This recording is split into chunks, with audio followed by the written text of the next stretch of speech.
बिस्मिल्लाहिर्रहमानिर्रहीम, अस्सलाम वालेकुम। मैं गौहर बट शाइस्ता के प्लेटफॉर्म से आपकी खिदमत में हाजिर हूँ और बिलाहिर वो नोटिफिकेशन हो गया जिसका इंतज़ार एक पिछले 20 रोज़ से पूरी कौम कर रही थी और वो नोटिफिकेशन हो गया। और नोटिफिकेशन होने के साथ ही जिस किस्म का नोटिफिकेशन किया गया है उसके बाद लगता यूँ है कि जैसे इमरान खान है ये भी दिल राज़ी कोई नहीं।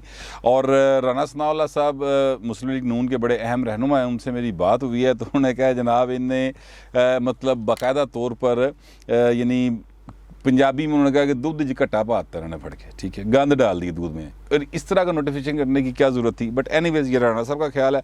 इसके बारे में कुछ जो बातें मेरे सामने हैं वो मैं आपके सामने रखता हूँ। पहली बात यह है कि 6 अक्टूबर 2021 को बाकायदा तौर पर यह कहा गया था कि एक ISPR की जानिब से कि जनरल नदीम अंजुम साहब जो हैं वो होंगे अपना DG ISI। और इस पर एक रफड़ पड़ गया। रफड़ से मुराद है एक इमरान खान साहब ने कहा जी कि ऐसी नोटिफिकेशन नहीं करना, यानी उन्होंने नहीं किया, उसका मतलब यही था कि नहीं करना। और वो फिर जनाब 20 दिन गुजर गए। 26 तारीख है आज, आप नोट कर लें। और 26 तारीख को एक नोटिफिकेशन कर दिया गया कि जनरल नदीम अंजुम साहब ही जो हैं वो होंगे DG ISI, लेकिन कब होंगे? 20 तारीख को जाके होंगे। अच्छा, अब इसमें 2-3 सवाल उठते हैं। एक सवाल तो ये है कि जनाब अगर यही नोटिफिकेशन करना था तो फिर आप ये 6 तारीख को भी कर सकते थे। इसके लिए आपको मतलब है कि 20 दिन कौम को लटकाने की क्या ज़रूरत थी? 20 दिन के अंदर आप अंदाज़ा लगाएं कि 20 दिनों के अंदर स्टॉक मार्केट कहाँ से कहाँ गिरी जाके, सोने की कीमत कहाँ चली गई, अफवाहें और सियासी जो क्या कहते हैं अफरा तफरी वो किस हद तक बढ़ी, और अदारों के अंदर जो एतमाद की एक फ़ज़ा होती है वो किस कदर उसमें डिस्टर्बेंस आई, जिससे पूरा मुल्क, यानी आप यकीन करें कि मैं आपसे अर्ज़ करूँ कि मैं अगर फ़र्ज़ करें मैं दूध लैन भी गया ना तो वहाँ पे किसी बंदे ने देख लिया मुझे तो पहचान के, उसने कहा कि व्हाट्सएप फिर नोटिफिकेशन दा की बने।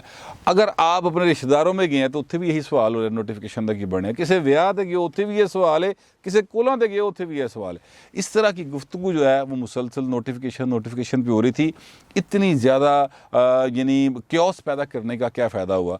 असल में क्योस अभी भी ख़त्म नहीं हुआ। अच्छा, अगर आपने अब करना ही था तैनात तो वो 26 तारीख को किया तो 27 को क्यों नहीं जनाब वो चार्ज ले रहे? वो 20 तारीख तक जाने की क्या वजह है? ये एक अदर जो है ना क्यास की एक कैफियत है जो मतलब अभी ख़त्म नहीं हुई, ठीक है। अच्छा, अब इस पर कोई लॉजिकल रीज़न, अभी जब मैं आपसे वीलॉग कर रहा हूँ तो मैं टाइम देख ला भाजी गलतन हो गल 7:21 हुए हैं। 7:21 तक अभी तक तो कोई लॉजिकल रीज़न जो है वो किसी हुकूमती तर्जुमान की जानिब से मेरी नज़र में कम अज़ कम नहीं आई। मैं जियो भी देखता रहा हूँ, ARY भी देखता रहा हूँ, अभी तक मेरी नज़र में से ऐसी कोई चीज़ नहीं गुजरी कि ये आखिर इतने दिन लेट का नोटिफिकेशन क्यों किया गया कि 20 नवंबर को जाके लेंगे। जब ये सूरत हाल बनती है तो फिर लोग अपनी क़यासराइयाँ करते हैं, फिर लोग अफवाहें छोड़ते हैं, फिर वो क्या कहते हैं उस पर अपने अंदाज़े तुक्के लगाते हैं।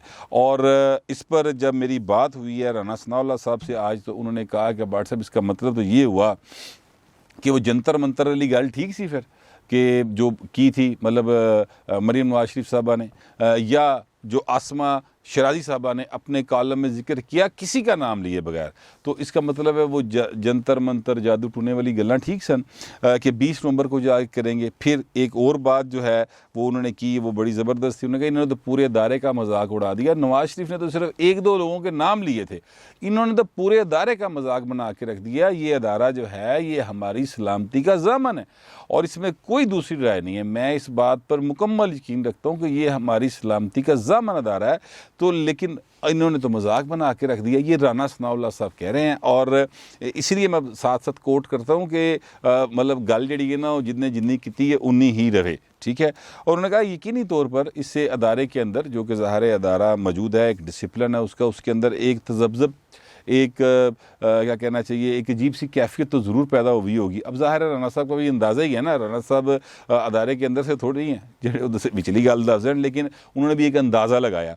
अच्छा जी, अब ये जादू टूना जंतर मंतर हुआ नहीं हुआ इस बारे में मैं कुछ नहीं जानता, लेकिन मैं आपको इतना ज़रूर कह सकता हूँ, आपको मेरा वीलॉग एक याद होगा कि जिसमें मैंने कहा था कि मुझे एक नजूमी ने फ़ोन करके कहा सी कि 25 से 27 तारीख के दरमियान ये करेंगे क्योंकि ये 7 घड़ियाँ हैं, ठीक है, इमरान खान साहब के सितारों के हिसाब से, तो वो फिर नजूमी ठीक निकल आया। ठीक है, आज जब वो हुआ तो उस नजूमी का मुझे फ़ोन आ गया, उसने कहा लो जी भट्ट साहब मैं तुहानू की किया सी। अच्छा, अब मेरे पास ज़ाहिर है कोई जवाब नहीं, लेकिन मैं फिर भी ये समझता हूँ एक तुकबंदी होती है, किसी का लग जाता है किसी का नहीं लगता।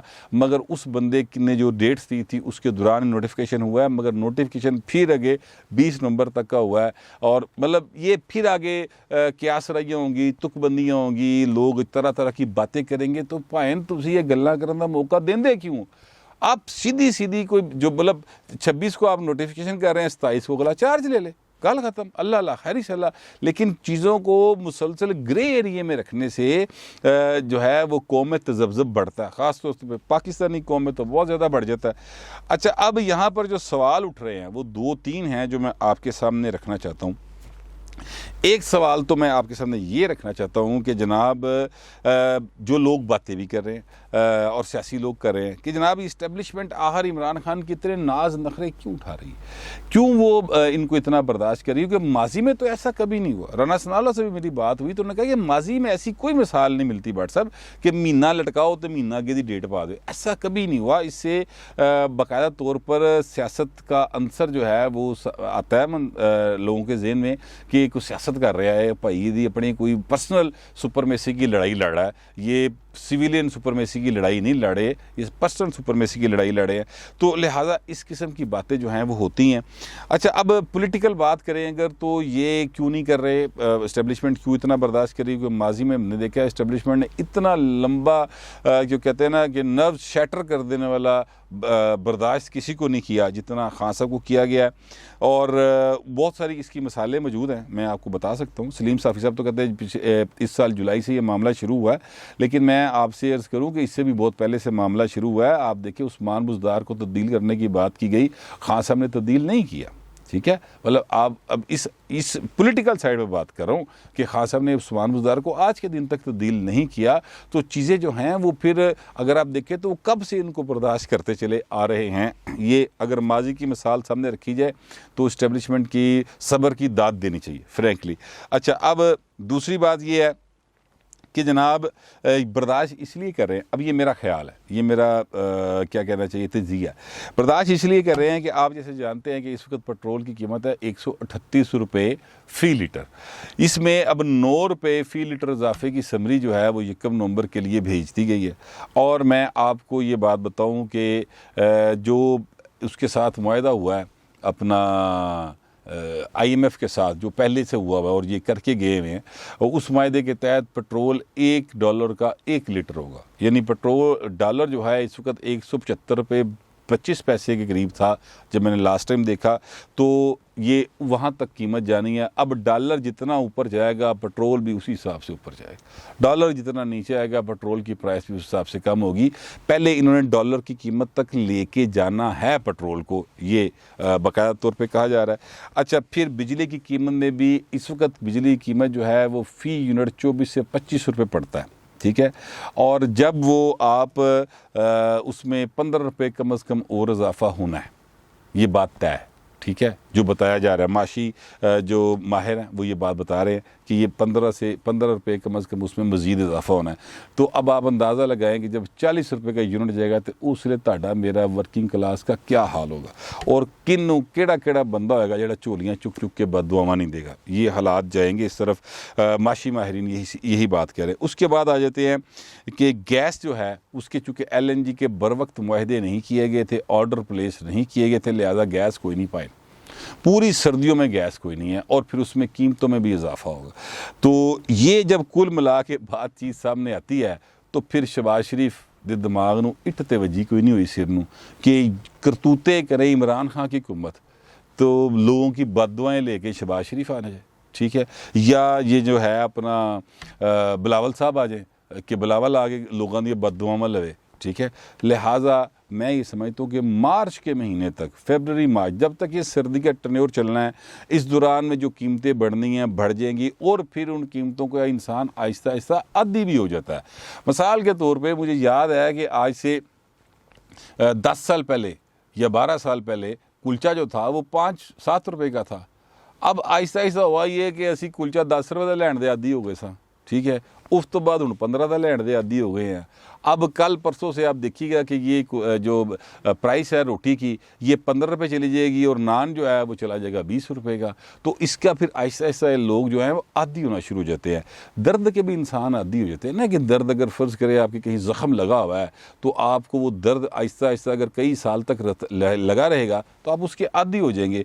वो क्या था, मुसीबतें इतनी पड़ी मुझ पर कि आसान हो गई, ठीक है, कुछ इस तरह करके मिसरा था। अगर मैं गलत बोल गया तो मुझे माफ़ कर दीजिएगा, और किसी को सही मालूम है तो ज़रूर लिख दीजिएगा। अच्छा, अब ये सारी सूरत हाल है। इसमें आप ये समझ लें कि इस वक्त इस्टेब्लिशमेंट जो है वो इनको बर्दाश्त करने पर मजबूर है एक तरह की, क्योंकि उनके पास फ़िलहाल ऑप्शन कोई नहीं है। ये सारी बातें सियासी जो लोग हैं और सहाफ़ती हल्के हैं उनमें बड़ी डिस्कस हो रही हैं। लेकिन इसके साथ साथ ये भी कहा जाता है कि जनाब इन हाउस चेंज आ रहा है। जैसे नजम सेठी साहब का मैंने बताया कि नजम सेठी साहब पहले कहते लास्ट वीलॉग में उन्होंने अपने कहा कि शहबाज शरीफ जो है वो प्राइम मिनिस्टर बनेगा, इन हाउस चेंज आएगा। लेकिन मेरी आज भी बात हुई है राना सनाउल्लाह साहब के साथ, तो उन्होंने कहा कि जनाब हमारे पास सिर्फ एक चीज़ है कि फ़्रेश इलेक्शन करवाएं, जो जीते उसको बना दें, हम इसके अलावा कुछ नहीं चाहते। हाँ, इन हाउस चेंज की बात है तो इन हाउस चेंज के लिए जो चीज़ें ज़रूरी हैं वो पहले नाग पूरे करो, उसके बाद इन हाउस चेंज की बात होगी। ये राना सनाउल्लाह ने आज भी मुझसे ये बात की है। अच्छा, अब उसके बाद आ जाते हैं जनाब कि जो TLP है, शेर रशीद साहब की आज प्रेस कॉन्फ्रेंस को मैंने बड़ा एंजॉय किया। आप लोगों ने किया या नहीं किया? एंजॉय मैंने क्या किया, शेर रशीद साहब जो है वो बार बार कह रहे थे कि सबसे ज़्यादा जेल मैंने कटी है नमूसे रसालत के लिए। अब मैं सोची भी ऐसा पता नहीं कदों कटी है। जहाँ तक मुझे याद है मेरी सहाफ़ती ज़िंदगी के अंदर शेर रशीद साहब एक बार जेल गए थे, और वो जेल गए थे बेनज़ीर भुट्टो साहबा के दूसरे टर्न्योर के अंदर। ये 93, 94, 95, 96 ये टर्न्योर था। इसमें ये एक दफ़ा जेल गए थे और उस दौरान ये को 2-3 माह जेल में रहे थे। और उस दौरान बेनज़ीर भुट्टो साहबा चाहती नहीं थी कि ये पंजाब कौमी असम्बली के इजलास में शिरकत करें, लेकिन यूसुफ रज़ा गिलानी साहब स्पीकर थे और उन्होंने इनको कहा कि नहीं बीबी, उनको लाना चाहिए। इस पर बीबी की और यूसुफ रज़ा गिलानी साहब की थोड़ी सी अनबन सी भी हो गई थी। बीबी ने बुरा मनाया था, यूँ कह लें कि यार वो बंदा मुझे यहाँ पर बड़ी गलीज़ किस्म की गुफ्तगू करता है मेरे बारे में और तुमको बुला रहे हो। लेकिन उन्होंने कहा नहीं बीबी, वो जो भी है, मगर वो ज़ाहिर है कि मेंबर है कौमी असम्बली का, उसका राइट है कि वो यहाँ पर शिरकत करे, ठीक है। तो ये इसके अलावा मुझे कोई याद नहीं पड़ता इन्होंने कौन सी जेल काटी है। पता नहीं, नमूसे रसालत मेरे शायद होश से पहले की बात हो, क्योंकि ज़ाहिर है नमूसे रसालत का इशू जो है और ख़त्म नबूवत का जो इशू है ये पाकिस्तान में 1953 से चला आ रहा है। 1953 में पहली बार लाहौर के अंदर कर्फ्यू नाफिज हुआ था और पहला मार्शल लॉ लाहौर के अंदर लगाया था जनरल आज़म ने, जिन्हों के नाम से आज़म क्लाथ मार्केट है लाहौर की बड़ी मशहूर, वो साहब थे जिन्होंने सबसे पहले लाहौर की हद तक मार्शल लॉ लगाया था। और क्योंकि तब इस इशू के ऊपर बहुत हंगामा रही हुई थी और बहुत ज़्यादा मामला बिगड़ा था, उस वक्त फिर उन्होंने कंट्रोल किया था। अब शेर रशीद साहब बार बार कह रहे हैं कि मैंने सबसे ज़्यादा जेल काटी हुई है। अब आपको उनकी 2-3 रोज़ पहले की जो प्रेस कॉन्फ्रेंस है उसको ज़हन में रखें, वो क्या बातें कर रहे थे शेख साहब। और जनाब TLP वाले जो हैं थर्ड फोर्स हैं, TLP वाले जो हैं वो पॉलिटिकल फोर्स हैं, कालादम करने का मामला भी हम कैबिनेट में लेके जाएंगे, वो भी हो जाएगा मसला।